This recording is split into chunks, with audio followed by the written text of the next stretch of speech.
Hello students, career bye OP sir YouTube channel में आपका स्वागत है। मैं हूं पवन सर। जैसा कि आप जानते हैं इसमें टेंस का सीरीज चल रहा है और टेंस में मैंने प्रेजेंट इंडेफिनिट टेंस ऑलरेडी पढ़ा दिया है, लेकिन पूर्ण रूप से नहीं पढ़ाया। पार्ट 1 सिर्फ बना है। टेंस जो है ना, टेंस थोड़ा लंबा चैप्टर है और अच्छे से पढ़ा रहे हैं, ठीक है। तो 1 बाय 1 करके पढ़िएगा। पार्ट 1 हो चुका है और आज हम चल रहे हैं पार्ट 2 पढ़ाने। किसका? प्रेजेंट इंडेफिनिट टेंस का, राइट। तो चलिए देखते हैं प्रेजेंट इंडेफिनिट टेंस का क्या। Present indefinite tense, present indefinite tense जिसका मतलब होता है ता है, ती है, ते है, ठीक है। मैंने एक वीडियो इसका जो चैनल पर अपलोड कर दिया है और उसका लिंक जो है इसके डिस्क्रिप्शन में दिया गया है, ठीक है। आप वहां से जाकर के उसका पार्ट 1 आप देख सकते हैं, जो कि उसमें पूर्ण रूप से नहीं बता पाए क्योंकि वीडियो बहुत लंबी हो रही थी। तो आइए पार्ट 2 में हम आपको बताते हैं ये प्रेजेंट इंडेफिनिट ता है, ती है, ते है होता है, इसका मतलब क्या होता है, ठीक है। प्रेजेंट इंडेफिनिट ता है, ती है, ते है तो होता है, इसकी पहचान है प्रेजेंट इंडेफिनिट की, ठीक है। तो हमने उसमें उस वीडियो में सिर्फ सेंटेंस में मैंने सिर्फ पॉजिटिव बताया था। क्या बताया था? पॉजिटिव, यानी वाक्य में सकारात्मक।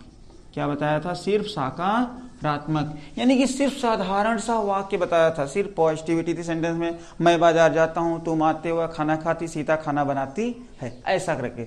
तो आज जो है उस पॉजिटिव में, जैसे कि मैंने बताया, क्या अभी मैंने बताया ना, वह बाजार जाती है, लिखा गया है। अब इसको सॉल्व करने के लिए हमने बताया क्या, वह को कहा जाता है सी और जाना को क्या कहते हैं? गो। तो क्या हो जाएगा? गोज हो जाएगा। सी गोज टू मार्केट, हमने ऐसे लिखा। और इसका जो डिटेल है वो पिछली वीडियो में ऑलरेडी मैंने दिया है, ठीक है। और अगर उस वीडियो को आप पढ़ते हैं, उस वीडियो को यदि आप देखते हैं तो उसका जो लिंक है डिस्क्रिप्शन में दिया गया है, आप देख सकते हैं। तो आज हम पॉजिटिव के बारे में बताने वाले हैं निगेटिव। क्या बताने वाले हैं? निगेटिव। तो आज ध्यान से पढ़िएगा। पॉजिटिव तो बताएंगे, साथ साथ निगेटिव बताएंगे। तो आइए देखते हैं पॉजिटिव और निगेटिव में क्या फर्क होता है। ध्यान दीजिएगा, पॉजिटिव में क्या होता है, सबसे पहले हमें सब्जेक्ट लिखना होता है। सब्जेक्ट लिखना होता है, पूरा सब्जेक्ट हम लिखते हैं, सब्जेक्ट लिखना होता है। फिर वर्ब लिखनी होती है, वर्ब की फर्स्ट फॉर्म। फिर इसमें एस और ईएस को लगाना पड़ता है, प्लस क्या रखना होता है? ऑब्जेक्ट। क्या आपको सब्जेक्ट, वर्ब, ऑब्जेक्ट समझ में आ रहा है? अगर ना समझ में आ रहा हो तो इसका भी वीडियो बना हुआ है, आप जाकर के चैनल में प्लेलिस्ट में देखिएगा, उसमें आपको मिल जाएगा सब्जेक्ट क्या है, वर्ब क्या है, ऑब्जेक्ट क्या है, ठीक है। तो सब्जेक्ट, वर्ब एंड ऑब्जेक्ट, अगर उस वीडियो को देख लेंगे ना बाबा, ये बहुत अच्छे से समझ में आने वाला है। हालांकि पहले इसको देख लीजिए फिर उसमें जाइएगा, ठीक है। जैसे कि हमने लिखा, वह बाजार जाती है, लिखा गया है। तो यहाँ पे वह को क्या कहते हैं? सब्जेक्ट है, वह को सी कहेंगे। क्या कहेंगे? सी। जाना को क्या कहेंगे? जाना को गो कहेंगे, गो। और गो में क्या लगने वाला? एस और ईएस लगने वाला। जो एस और ईएस लगता है, तो यहाँ पर वह है तो गो के साथ क्या लगने वाला है? ईएस। तो ये हो जाएगा goes. She goes to market. क्या लिखने वाले हैं? She goes to market. और इसी जगह अगर मैंने कहा कि मैं बाजार जाता हूं, मैं बाजार जाता हूं, तो यहाँ पे मैं बाजार जाता हूं, मैं को क्या कहूंगा? आई, सब्जेक्ट हुआ। वर्ब क्या है? जाना, जाना को कहते हैं गो। अब यहाँ पे एस और ईएस का प्रयोग नहीं करना है, यहाँ पे एस और ईएस का प्रयोग नहीं करना है। अब क्यों नहीं करना होता है मैं अभी वो बता रहा हूं। तो यहाँ कहूंगा आई गो टू मार्केट। ध्यान दीजिएगा, जब ऐसे सेंटेंस आए कि कहाँ पे एस का प्रयोग करना है और कहाँ एस का प्रयोग नहीं करना है वर्ब में, तो ध्यान दीजिएगा, जब सब्जेक्ट सिंगुलर होगा, सब्जेक्ट क्या होगा? सिंगुलर होगा। जैसे सब्जेक्ट अगर ही हुआ, सी हुआ, इट हुआ, नेम हुआ, तो इनके साथ में वर्ब की फर्स्ट फॉर्म लगाएंगे, प्लस एस और ईएस को लगाएंगे, ठीक। और वही सब्जेक्ट यदि आई, वी, यू और दे हुआ, तो इनके साथ सिर्फ वर्ब की फर्स्ट फॉर्म लगाएंगे। वी बराबर वर्ब होता है, वी बराबर वर्ब होता है, देख लीजिए, ठीक है। तो यहाँ पर वर्ब की सिर्फ फर्स्ट फॉर्म लगाएंगे। इसलिए देखो यहाँ पर वह बाजार जाती है, सी गोज किया गया, देखो यहाँ एस ईएस का प्रयोग किया गया, सी गोज टू मार्केट किया गया। और यहाँ पे क्या लिखा गया? मैं यानी कि यहाँ पे आई हो रहा है, आई साथ सिर्फ वर्ब की फर्स्ट फॉर्म हो रही है। तो आई गो टू मार्केट, सब्जेक्ट हुआ आई, वर्ब की फर्स्ट फॉर्म सिर्फ गो, और मार्केट क्या हो गया हमारा? ऑब्जेक्ट हो गया। इसके पहले टू लगता है, गो और कम एक ऐसे वर्ब हैं, अगर इनके बाद यदि ऑब्जेक्ट आता है तो हमेशा टू का प्रयोग किया जाता है। समझ में आ रहा है? बहुत सही। इतना मैंने आपको पिछली वीडियो में भी बताया है, लेकिन अब जो अगली वीडियो में जो ये वीडियो चल रही है, इस वीडियो में आपको निगेटिव बता रहा हूं। ठीक है, निगेटिव में होता क्या है, तो साथ ही साथ में लिखते भी रहिएगा। ठीक है, मैं मिटा रहा हूं इसको। आइए निगेटिव के बारे में जानते हैं। निगेटिव में देखो क्या होता है। निगेटिव में सबसे पहले एस बराबर हम लिखेंगे सब्जेक्ट, ठीक है, और फिर यहां लगाने वाले हैं डू और डज। क्या लगने वाला है? डू और डज। फिर लगने वाला है नॉट। नॉट के बाद में फिर लगने वाला है, ये देखो वी बराबर वर्ब मानते हैं, वी बराबर वर्ब, वर्ब की फर्स्ट फॉर्म, फिर ओ बराबर object. Subject do does not, verb की फर्स्ट फॉर्म प्लस ऑब्जेक्ट। ये हमारा सेंटेंस बन गया। देखो यहाँ पे क्या लगा है? नॉट। निगेटिव क्या सेंटेंस है? निगेटिव। निगेटिव का मतलब ही होता है नॉट। नॉट मीन्स नहीं। जिस वाक्य में नहीं शब्द आ जाए, जिस वाक्य में सेंटेंस में नहीं शब्द आए, उसी को हम निगेटिव कहते हैं। ठीक है, तो जैसे हमने लिखा है, क्या पॉजिटिव में बताया गया सब्जेक्ट वर्ब की फर्स्ट फॉर्म ऑब्जेक्ट। इसमें देखो डू और डज नहीं आया, लेकिन निगेटिव में डू और डज आया है। ये हमारे प्रेजेंट इंडेफिनिट टेंस का नियम है। नियम के अनुसार इसे हम हेल्पिंग वर्ब भी कहते हैं। क्या कहते हैं? Helping verb. हेल्पिंग वर्ब भी कहते हैं। ठीक है, तो इसके लिए हम क्या करेंगे, पहले सॉल्व करते हैं। ध्यान दीजिएगा, हमने लिखा वह बाजार नहीं जाती है। जैसे यह लिखा गया वह बाजार नहीं जाती, यहां ध्यान दीजिएगा, यहां वहां ध्यान न दें। वह बाजार नहीं जाती है, सेंटेंस क्या है? निगेटिव। देखो नहीं शब्द आया है, और जब नहीं शब्द आ जाए तो समझ लो निगेटिव है, और निगेटिव में डू डज का प्रयोग होने वाला है। पॉजिटिव में नहीं होने वाला है, लेकिन निगेटिव में होने वाला है। तो जो निगेटिव है, ध्यान दीजिए, निगेटिव में ही आई वी यू दे, यानी कि प्लूरल सब्जेक्ट। अगर सब्जेक्ट क्या रहे? प्लूरल रहे। सब्जेक्ट अगर हमारा प्लूरल रहे, ठीक है, तो इनके साथ में हम लगाएंगे डू। क्या लगाएंगे? डू। और इनके साथ में, सिंगुलर के साथ में हम लगाएंगे डज।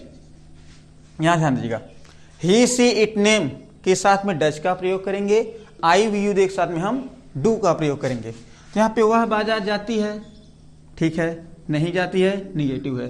तो निगेटिव है तो ये वाला स्ट्रक्चर सबसे पहले क्या लगने वाला है? सब्जेक्ट। सब्जेक्ट क्या है इसमें? वह यानी कि लड़की है। सी के बाद में डू और डज, तो क्या लगाया जाएगा? सी के साथ में डज का प्रयोग किया जाएगा। तो हमने लगा दिया डज।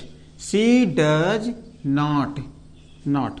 अब नॉट के बाद क्या है? वर्ब की फर्स्ट फॉर्म। वर्ब मतलब कोई काम करना। कौन सा काम हो रहा है यहाँ पर? यहाँ काम हो रहा है जाने का। कौन सा काम हो रहा है? जाने का काम हो रहा है। जाने को हम कहते हैं गो। क्या कहते हैं? गो। अब ध्यान दीजिएगा, यहां हमें एस और ईएस का प्रयोग नहीं करना है। ठीक है, डायरेक्ट क्या करना है? ऑब्जेक्ट। गो कहां जाएंगे? बाजार। She does not go to market, ऐसे करके। और इसी जगह अगर सब्जेक्ट वह होता, वह की जगह मैं होता, मैं बाजार नहीं जाता हूं या नहीं जाती हूं, तो आई जहां सी है, सी की जगह क्या होता? आई। तो आई के साथ क्या लगने वाला होता है? Do not. क्या लगने वाला हो? Do not. जैसे लिखा जाए, मैं बाजार नहीं जाता हूं। मैं लिखा मैं बाजार नहीं जाता हूं, तो मैं के साथ क्या करूंगा? मैं सब्जेक्ट बनेगा आई। अब आई के साथ क्या लगने वाला है? डू। लगा दो डू। निगेटिव है, नॉट लगा दो भैया, नॉट पहले, नॉट। वर्ब क्या है? जाना। Go to market. ठीक है, और निगेटिव देखो, ये जो नॉट है, नॉट मतलब नहीं होता है, और नहीं का एक नियम है, नहीं हमेशा तीसरे नंबर पे आता है। कहां आता है? सिर्फ तीसरे नंबर पर आता है। कहीं भी रहे तीसरे नंबर पे इसको आना ही है। इसलिए यहां पर देखो, अगर हम सब्जेक्ट बाद डू डज लगा गया, फिर नॉट लगा गया, अगर ये डू डज ना होता तो नॉट क्या आता? दूसरे नंबर पर आ जाता, और दूसरे नंबर पर आ जाता तो सेंटेंस हमारा रॉन्ग होता। इसलिए नॉट लगाया गया डू डज के बाद में। ठीक, तो ये पॉजिटिव और निगेटिव समझ में आया। जहां तक मेरा आशा है आपको समझ में भी आ रहा है, और ये समझ में आ रहा है तो मैं इसे कहता नहीं हूं, लेकिन आज आपको कह रहा हूं कि वीडियो को लाइक कर दो, चैनल को सब्सक्राइब कर दो, ताकि हमारी पढ़ाई हुई हर एक वीडियो आपको समय पर मिलती जाए। ठीक है, तो चलिए आगे पढ़ते हैं। आगे क्या बताया जाता है? यदि पॉजिटिव समझ में आया, निगेटिव समझ में आया तो आगे बढ़ें। ठीक है, ओके, चलिए आगे बढ़ते हैं। ठीक है, पॉजिटिव निगेटिव के बाद में आते हैं इंटरोगेटिव। क्या लेकर के? इंटरोगेटिव। इंटरोगेटिव का मतलब होता है प्रश्नवाचक वाक्य। क्या? INTERROGATIVE, interrogative sentence. अब देखो इंटेरोगेटिव सेंटेंस क्या होता है। इंटेरोगेटिव सेंटेंस दो प्रकार का होता है। कितने प्रकार का? दो प्रकार का। एक होता है क्या से क्वेश्चन किया जाता है, एक होता है क्यों से क्वेश्चन किया जाता है। जब क्या से प्रश्न किया जाता है, इंटरोगेट का मतलब ये होता है पूछताछ करना। क्या करना? पूछताछ करना। ठीक है, इसका क्वेश्चन मार्क ऐसे। इंटरोगेट का मतलब ही होता है सिर्फ पूछताछ करना। पूछताछ जब इंसान किसी से करता है ना, तो दो तरीके से करता है। एक तो कभी क्या से क्वेश्चन करेगा, कभी क्यों से करेगा। जब क्या से प्रश्न करता है, क्या से प्रश्न करता है, अगर हम किसी से प्रश्न करेंगे तो हमें जवाब चाहिए, और जब प्रश्न करेंगे क्या से तो जवाब हमेशा हाँ या ना में आएगा, यस नो, इसी में जवाब दोगे। जैसे हमने कहा क्या आप खाना खाए हो, क्या कहोगे? यस। क्या आप नहाए हो? यस। क्या आप ब्रश किए हो? यस, यही बताओगे। क्या आप सो गए थे? नहीं। क्या आप पढ़ रहे हो? यस, यही बोलोगे ना, हाँ या ना। जब क्या से प्रश्न करेंगे तो हाँ या ना में जवाब दोगे, लेकिन अगर क्यों से प्रश्न करें, कब से करें, कहाँ से करें, कैसे करें, अगर ये सब प्रश्न बन रहे हैं, इनसे प्रश्न करेंगे तो आप जवाब जो दोगे ना भैया डिटेल में दोगे। डिटेल में आप बाजार कब जाते हो, क्या कहोगे? यस। नहीं कहोगे ना, बल्कि कहोगे मैं बाजार शाम को जाता हूं। आप सुबह में कब उठते हो तो कहोगे मैं सुबह में 4 बजे उठ जाता हूं। यानी कि सेंटेंस में अगर क्यों, कब, कहां, कैसे से प्रश्न करते हो, जवाब डिटेल दोगे। और सेंटेंस में प्रश्न अगर क्या शब्द से करते हो तो केवल हाँ या ना में जवाब देकर के काम खत्म कर लेते हो। इंटेरोगेटिव सेंटेंस, इंटेरोगेटिव सेंटेंस कितने होते हैं? दो प्रकार के होते हैं। इंटेरोगेटिव सेंटेंस कितने प्रकार के होते हैं? दो प्रकार के होते हैं। तो आइए पहले इंटरोगेट का फर्स्ट पढ़ते हैं, फिर इंटरोगेट का सेकंड पढ़ते हैं। ध्यान दीजिएगा, इंटरोगेट का जो फर्स्ट होता है उससे हम फर्स्ट ऐसे लिखते हैं, इंटरोगेट को आई के रूप में हम संबोधित करेंगे, बताएंगे। और इंटरोगेट का एक पी बराबर क्या भी हमने बताया था पहले, पॉजिटिव। पी बराबर पॉजिटिव, देखो ऐसे पॉजिटिव लिखा जाता है, तो पी बराबर पॉजिटिव मान लेंगे और आई बराबर इंटेरोगेटिव। और निगेटिव लिखना होता है क्या लिखते हैं? ऐसे निगेटिव, जिसमें हमारा शब्द क्या आता है? नहीं शब्द आता है, तो यहाँ एन बराबर निगेटिव मान लेते हैं। यानी इंटरोगेट का पॉजिटिव बनाएंगे, इंटरोगेट का निगेटिव भी बनाएंगे। तो पहले पॉजिटिव समझते हैं, फिर निगेटिव समझते हैं। फिर यहाँ क्यों, कब, कहाँ, कैसे, इनका भी होता है, इनका भी नियम है। इनका नियम देखो, जैसे हमने लिखा क्यों, क्यों को हम साफ साफ लिख रहे हैं। देखो जैसे क्यों लिखा गया, क्यों को क्या कहते हैं? वाई। वाई मीन्स क्या होता है? क्यों। वेयर, वेयर मीन्स क्या होता है? कहाँ। हमने लिखा व्हेन, व्हेन मीन्स कब। ऐसे करके बहुत सारे शब्द हैं जो इंटरोगेट का सेकंड है। इनको हम WH के नाम से जानते हैं। किसके नाम से जानते हैं? WH के नाम से जानते हैं। ठीक है, तो समझ में आ रहा है? तो अगर समझ में आ रहा है तो हम प्रयास करते हैं कि इसको और आगे बढ़ाने के लिए। ठीक है, तो आइए जानते हैं इंटरोगेट का पॉजिटिव और निगेटिव सेंटेंस क्या होता है। ठीक है, इंटरोगेट का पॉजिटिव सेंटेंस और निगेटिव सेंटेंस क्या होता है, यानी कि क्वेश्चन नंबर फर्स्ट जब क्या से प्रारंभ किया जाएगा वाक्य। क्लियर? तो इसको समेट दें, आइए बढ़ते हैं। आइए देखते हैं इंटरोगेट का निगेटिव सेंटेंस क्या होता है, पॉजिटिव सेंटेंस क्या होता है। ध्यान दीजिएगा, अगर सेंटेंस इंटरोगेट का पॉजिटिव, आई बराबर इंटरोगेट हमने बताया था ना, इंटरोगेट का एक पॉजिटिव और इंटरोगेट का एक निगेटिव सेंटेंस बनता है। तो इसमें क्या होता है, ध्यान दीजिएगा, इसमें सबसे पहले हम डू और डज को बाहर कर लेते हैं, फिर सब्जेक्ट लगाते हैं, फिर वर्ब की फर्स्ट फॉर्म लगाते हैं, फिर ऑब्जेक्ट लगाते हैं, फिर क्वेश्चन मार्क रखते हैं। और इसी का निगेटिव बनाएंगे, सबसे पहले डू लगाएंगे, फिर डज लगाएंगे, फिर सब्जेक्ट लगाएंगे, फिर नॉट, फिर वर्ब की first form plus object plus question mark, इस प्रकार से। ठीक, तो इंटेरोगेटिव के फर्स्ट में, ये क्वेश्चन नंबर फर्स्ट है, इसमें क्या शब्द बाहर आता है, क्या आता है, क्या शब्द बाहर आता है। जब क्या आता है तो क्या से जवाब मिलता है यस एंड नो। क्या आपने खाना खाया? यस। क्या आपने नहाया? नहीं। तो जब ऐसा आता है, जैसे हमने लिखा क्या, क्या तुम बाजार जाते हो, क्या तुम बाजार जाते हो हमने तो लिख दिया। अब क्या के साथ हम बताओ, ये पॉजिटिव है निगेटिव है? पॉजिटिव है, क्योंकि नहीं शब्द नहीं आया इसके अंदर। तो पॉजिटिव सबसे पहले हम डू और डज को बाहर करेंगे, लेकिन डू डज का नियम है सब्जेक्ट के अनुसार बाहर होगा। अगर सब्जेक्ट हमारा ही, सी, इट, नेम यानी सिंगुलर सब्जेक्ट रहेगा तो हम डज को बाहर करेंगे, और सब्जेक्ट यदि हमारा प्लूरल रहेगा, आई, वी, यू, दे, तो हम डू को प्लूरल करेंगे। ध्यान दीजिएगा, ही, सी, इट, नेम, इनके साथ में डज, दे, इनके साथ में डू लगाएंगे। बताओ, आप खुद ही बताओ, यू के साथ क्या लगने वाला है? यू के साथ क्या लगने वाला है? डू लगने वाला है। डू को बाहर कर लो, डू। अब डच को छोड़ दो, सब्जेक्ट ला लो। डू के बाद सब्जेक्ट यू, डू यू। आज पढ़ा के छोड़ेंगे किसी भी कीमत पे। डू यू, क्या तुम क्या करते हो? पढ़ते हो, बाजार जाते हो, टहलते हो, कोई तो काम करते होगे। क्या तुम जाते हो कहाँ? बाजार। Do you go to market? Do you go to market, क्या तुम बाजार जाते हो? क्या तुम खाना खाते हो? Do you eat the food? क्या तुम स्कूल जाते हो? Do you go to school? क्या तुम पत्र लिखते हो? Do you write a letter? कुछ भी बनाओ, एक बार सीख लिए ना तो कुछ भी सेंटेंस बनाओ, सब सरल हो जाता है। और इसी का अगर निगेटिव बनाना है नॉट वाला, तो कुछ नहीं करना है, एक्स्ट्रा कुछ नहीं करना है, सिर्फ तीसरे नंबर पे बाबू, तीसरे नंबर पे नॉट लगा दो, काम खत्म। 1 2 3। क्या तुम बाजार नहीं जाते हो? Do you not go to market? Clear? समझ में आ रहा है? Very good. तो क्या ये समझ में आ रहा है, नहीं आ रहा है? अगर समझ में आ रहा है, देखो पॉजिटिव और निगेटिव, इंटरोगेट का पॉजिटिव और निगेटिव आ गया, मतलब कि अगर क्या शब्द बाहर आएगा तो हम डू डच को बाहर करेंगे सब्जेक्ट के अनुसार, फिर सब्जेक्ट, फिर वर्ब, फिर ऑब्जेक्ट, काम खत्म। एक सेंटेंस एक बार स्ट्रक्चर समझ पाओ, केवल एक बार बाबू, उसके बाद सेंटेंस कोई भी होगा आराम से सॉल्व कर लोगे अगर क्या से स्टार्ट होता है। फिर आते हैं क्या के बाद, ये हमारा क्वेश्चन नंबर फर्स्ट हुआ। अब आते हैं क्वेश्चन नंबर हम सेकंड वाले में। क्वेश्चन नंबर सेकंड देख रहे होंगे, यहाँ पर लिखा गया क्यों, कब, कहाँ, कौन, कैसे। इसमें देख रहे हैं WH WH WH WH WH WH WH, सब में WH दिया गया, इसलिए इसका नाम ही है WH। क्या नाम रख देते हैं? WH नाम ही रख देते हैं। तो आइए अब इस WH को रखते हैं, क्वेश्चन नंबर सेकंड पढ़ते हैं। क्लियर? तो ये समझ में आया? समेट दे रहे हैं, मिटा दे रहे हैं, ठीक है। आइए क्वेश्चन नंबर सेकंड को देखते हैं। क्वेश्चन नंबर सेकंड में क्या बोलता है? अभी हम इसको मिटा दे रहे हैं, सब कुछ मिटा दे रहे हैं, क्योंकि आपको समझ में आ चुका है।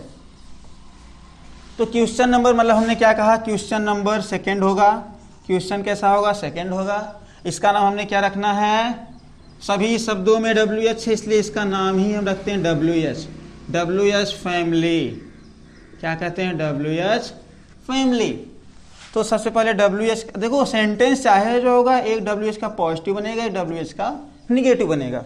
यानी कोई भी सेंटेंस एक पॉजिटिव निगेटिव या तो हाँ या तो ना ही बनने वाला है। तो यहाँ पे WH सबसे पहले देखो, यहाँ पे क्या रखा गया? WH। इसका नाम क्या रख दिए हमने? WH। क्यों रखा? क्योंकि सभी शब्दों में WH लिखा गया है। या WH का या कह दो क्वेश्चन नंबर सेकंड कह दो, एज जो भी जैसी इच्छा करे, कोई दिक्कत नहीं है। तो सबसे पहले WH प्लस डू और डज, सब्जेक्ट प्लस वर्ब की first form plus object plus question mark. और इसी का negative WH plus do does plus subject plus not plus verb की first form plus object plus question mark. ये तो हमारा structure बन गया। इसे हम क्या कहेंगे? स्ट्रक्चर कहेंगे भैया, स्ट्रक्चर। स्ट्रक्चर से अगर पढ़ते हो ना, नियम की जरूरत नहीं होगा, जो हिंदी में नियम लिखा जाता है उसकी जरूरत नहीं पड़ेगी। तो आइए क्वेश्चन नंबर सेकंड को देखते हैं, WH को देखते हैं। WH में क्या रखा गया है? ये जितने भी वाक्य शब्द दिख रहे हो ना, ये सेंटेंस मान लो है, सेंटेंस के बीच में आता है, इसकी अंग्रेजी सबसे पहले लिखी जाती है। ये आता है बीच में सभी, क्यों, कब, कहाँ, कैसे, बीच में आएगा, लेकिन इसकी इंग्लिश सबसे पहले लिखेंगे। जैसे हमने कहा, तुम बाजार कब जाते हो? तुम बाजार कब जाते हो? देखो यहाँ कब शब्द आ गया। कब क्या है? ये WH है। देखो यहाँ पे कब लिखा गया है। कब को क्या कहते हैं? व्हेन कहते हैं। क्या ये पॉजिटिव है, निगेटिव है? नॉट है, नहीं है। ये सेंटेंस हमारा पॉजिटिव है। सबसे पहले कब को क्या कहेंगे? व्हेन। WHEN। कब को बाहर करो? व्हेन के रूप में। व्हेन हुआ। अब व्हेन के बाद क्या लगने वाला? डू और डज। डू और डज किसके अनुसार लगने वाला है? बताओ। सब्जेक्ट के अनुसार लगेगा। सब्जेक्ट हमारा क्या है? ढूंढेंगे यहाँ पर। तुम को क्या कहते हैं? यू। यू के साथ डू, तो क्या लगेगा? Do. When do subject you. Verb क्या है इसमें? जाना। जाना को गो टू, कहाँ जाएंगे भैया? बाजार। Go to market. When do you go to market? तुम बाजार कब जाते हो? तुम खाना कब खाते हो? When do you eat the food? तुम स्कूल कब जाते हो? When do you go to school? तुम गाना कब गाते हो? When do you sing a song? बना। ऐसे सेम इसका नेगेटिव बनाना होगा। तुम बाजार कब नहीं जाते हो? तुम बाजार कब नहीं जाते हो? नहीं सब थोड़ा अच्छा नहीं लग रहा है ऐसा। तुम बाजार कब नहीं जाते हो? लिख तो दिए। कब नहीं, यानी ये WH हो गया और ये निगेटिव हो गया। देखो WH, ये N बराबर निगेटिव, WH का निगेटिव, तो हमें नॉट कहीं नहीं लगाना है, हर जगह नॉट तीसरे नंबर पे, चाहे पॉजिटिव हो, पॉजिटिव के बाद निगेटिव तीसरे नंबर पे। इंट्रोगेट का जो पॉजिटिव निगेटिव है, इंट्रोगेट का पहला वाला, निगेटिव नॉट तीसरे नंबर पे, लेकिन इस WH में नॉट चौथे नंबर पे लगाओगे। कहाँ लगाओगे? चौथे नंबर पे नॉट। यहां देखो तीसरे नंबर से आ जाएगा चौथे नंबर पे नॉट। 1 2 3 4। तुम बाजार कब नहीं जाते हो? When do you not go to market? Clear? तुम स्कूल कब नहीं जाते हो? When do you not go to school? तुम अंग्रेजी कब नहीं बोलते हो? When do you not speak English? तुम पत्र कब नहीं लिखते हो? When do you not write a letter? समझ में आया? तो बाबा देखो इसी प्रकार से यदि समझ में आ रहा है, तो प्रेजेंट इंडेफिनिट टेंस यदि समझ में आ रहा है, तो मैं एक बार फिर से कहता हूं, वीडियो को लाइक और चैनल को सब्सक्राइब कर दो, ताकि आने वाली हर एक वीडियो आपको समय पर मिलती रहे। अगर वीडियो अच्छी लग रही है तब। और सेकेंड थिंग ध्यान दीजिएगा, क्या आपका प्रेजेंट इंडेफिनिट खत्म हो गया? इतना ही पढ़ाया जाता है? नहीं, ये तो आज सिर्फ पार्ट 2 बना। क्या बना? पार्ट 2 बना प्रेजेंट इंडेफिनिट का। अभी इसका पार्ट 3 बनाएंगे। क्या बनाएंगे? पार्ट 3। अभी आपने प्रेजेंट इंडेफिनिट पढ़ा है, डेफिनिट टेंस नहीं पढ़ा है। प्रेजेंट डेफिनिट टेंस क्या होता है, इसी के अंदर आ जाए। सीता खाना खाती है, ये तो हम कर लेते हैं। क्या करते हैं? ये पॉजिटिव क्या कहते हैं? सीता ईट्स द फूड, हम कर लेते हैं। लेकिन इसी जगह, अगर इसी जगह बाबू यदि आ जाए सीता खाना खाती है, सीता ईट्स फूड, अगर हमने कह दिया सीता खाना खाती तो है, ध्यान दीजिएगा, सीता खाना खाती है, सॉल्व हो जाता है। हर कोई टीचर हर एक जगह, हर एक स्कूलों में पढ़ाया जाता है, कोचिंगों में पढ़ाया जाता है, सीता खाना खाती है, और अब सॉल्व भी कर लेते हो, हर कोई सॉल्व कर लेता है। सीता खाना खाती तो है, मैं बाजार जाता तो हूं, आप पढ़ते तो हो, लेकिन ये तो है शब्द आ जाए तो क्या करेंगे बताइए आप? तो शब्द आ गया तो क्या करेंगे? क्या कहेंगे? ऐसे ही कह देंगे Sita eats the food. Same क्या हम ऐसे ही कर देंगे? अगर ऐसे ही कर देंगे तो ये हमारा रॉन्ग हो जाएगा। ठीक है, तो ऐसे वीडियो जो प्रेजेंट इंडेफिनिट के 4 रूल जो है, नए रूल है, मतलब स्पेशली प्रेजेंट इंडेफिनिट का लिए है। ये 6 प्रकार जो होता है, राम बाजार जाता है, राम नहीं बाजार जाता है, क्या राम बाजार जाता है, क्या राम बाजार नहीं जाता, राम बाजार क्यों जाता है, राम बाजार क्यों नहीं जाता, ये तो आता है, हर जगह पढ़ा जाता है। लेकिन ये प्रेजेंट इंडेफिनिट का 4 रूल अलग से इसे पढ़ाया जाता है। कैसे? 4 रूल अलग से पढ़ाया जाएगा। स्पेशल रूल, स्पेशल रूल्स कितने हैं? 4। इनको भी हम अगले पार्ट में यानी पार्ट 3 में पढ़ाएंगे। ठीक है, तो आज के लिए बस इतना ही, फिर मिलते हैं अगले वीडियो में। तब तक लिए आप सभी को goodbye, good luck, thank you.